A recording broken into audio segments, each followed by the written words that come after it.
President. Good evening, members of council, ladies and gentlemen here tonight and at home. The first issue I'm going to talk about is a very serious issue. So I hope you get something out of it and we can build on it from there. Several months ago, as you know, a lot of our, not a lot, there was a few break-ins into homes looking to rob cars out of the driveway. Captain Akabu and I were on TV 36, and we ran a little infomercial about it. And if you missed it, you could see it still on our YouTube channel anytime you want. And we did some different things that the captain had recommended to me, and made a lot of sense. And things seemed to have quieted down for about 2.5 months, and we were very pleased about it. But unfortunately, this past week, I should say, we had two breaking into homes looking for key fobs for high-end vehicles out in the driveway. Both were unsuccessful, and we had a few other attempted break-ins, I would say. And this doesn't sit very well with myself and the members of council and you as the community, and we clearly understand that.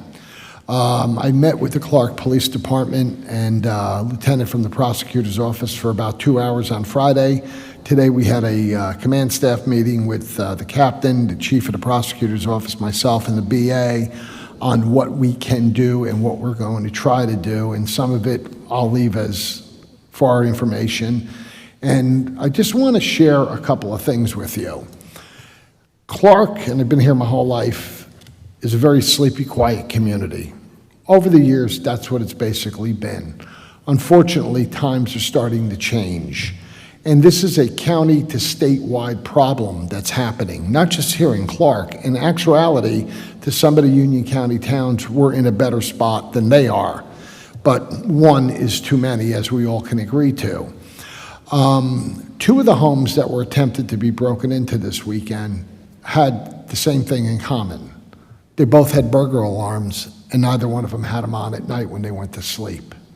So, you know, that's not, and again, in this community, I know a lot of people have done that over the years, forgot their door unlocked. I've done it years ago a few times. Get up in the morning and say, oh, well, you know, and there you go.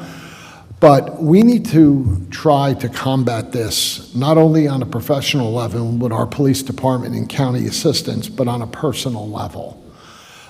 Especially people, it seems, with the higher end motor vehicles in their driveway. If you have a burglar alarm, folks, turn it on at night. I know sometimes you forget, fall asleep on the couch, you go to your bed, I'm not getting up, and that's the way we would love it to be. But unfortunately, we're living in a society today that's lawless, and these thugs know that. They understand that if they get picked up, chances are most of these people who are in these car rings, from what I understand from police intelligence, they're about 17 years old. They pick up about $10,000 to bring a high-end vehicle in. They put it on a crate, send it overseas, and there's money, money, money everywhere for these thugs and their ring, whoever they may be. And in our laws in the state, and I don't want to get into too deep of that today, bail reform, you know, letting people out. You lock these 17-year-olds up, they'll be out in 2 hours, maybe less, right back on the street doing things. But in the meantime, we got to try to help the Clark Police Department and help ourselves. Put your burglar alarms on at night. Make sure your Ring doorbells are up to speed, they're working. Any cameras you may have. Now, even with that, it's kind of fruitless because they have masks on. But you never know. We might catch a plate. We might catch a make and model of a vehicle on somebody's car. Keep your lights on. Communicate with your neighbors. If you know, vacation season is now coming to an end, I get it. But still, I'm going away. Keep your eye on, you know, hey, we're going to be out for the evening. Please keep your eye on. This stuff seems to happen usually between about 2 and 6 a.m. in the morning. That's what we're seeing right now. Today, I met with the chief of detectives for the prosecutor's office, Chief Barnwell, and he did tell me one thing that really did kind of excite me in this war against this, is the county prosecutors are now forming a task force using a person from each department. If every town cooperates, it's 21 towns in Union County, and they'll be able to send teams of people out to help offset the patrol in each and every town. I read the Clark Nag page, Clark Neighbors, and everybody says we need more police. No, we don't. We have plenty of police for our community. The problem is, ladies and gentlemen, and I live here too, so do they, just like you, we can't have a cop on every street. It's impossible. It's impossible. We raised our TO a couple of years ago, Table of Organization, and we added, I think, 4 or 5 positions.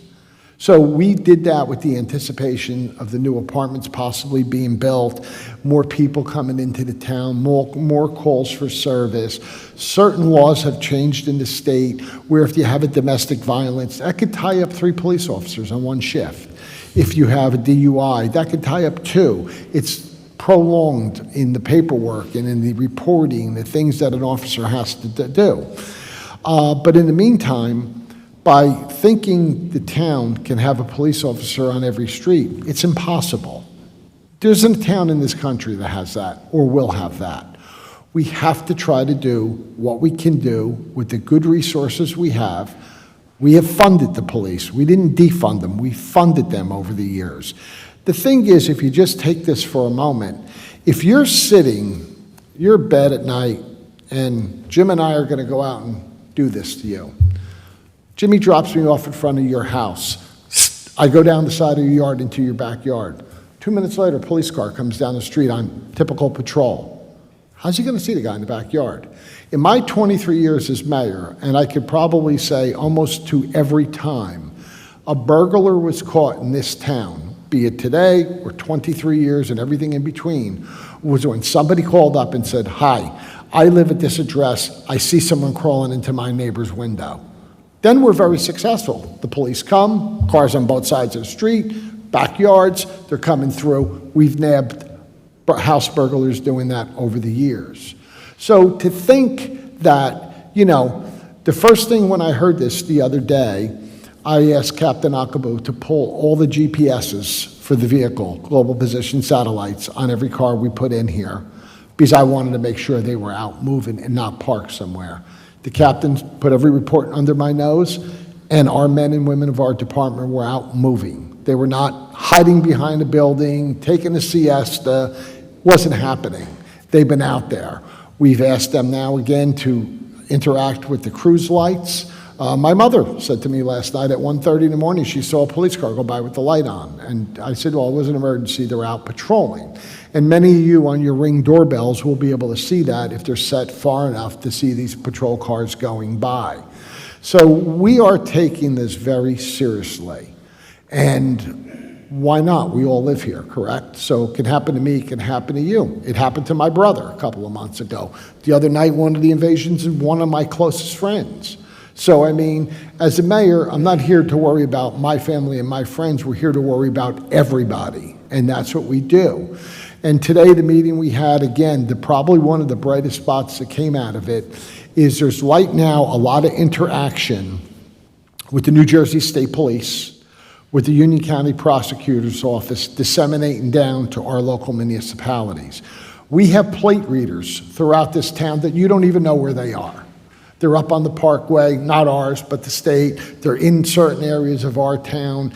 And there's going to be a more coordinated effort with the state police through the prosecutors disseminating down to us. If those readers get a hit, to immediately notify the local municipalities so they could say, it's a green Maxima with X, a warrant, possibly stolen, so our people can move to those ramps and wait for that car to come off the ramp.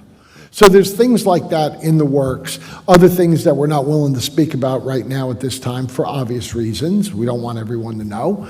I'm not meaning you, I mean those people.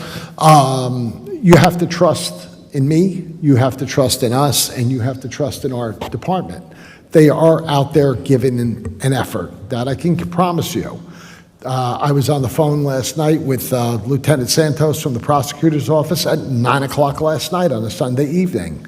She was in here briefing our night crew onto what's going on and what we expect of, and et cetera, and so on.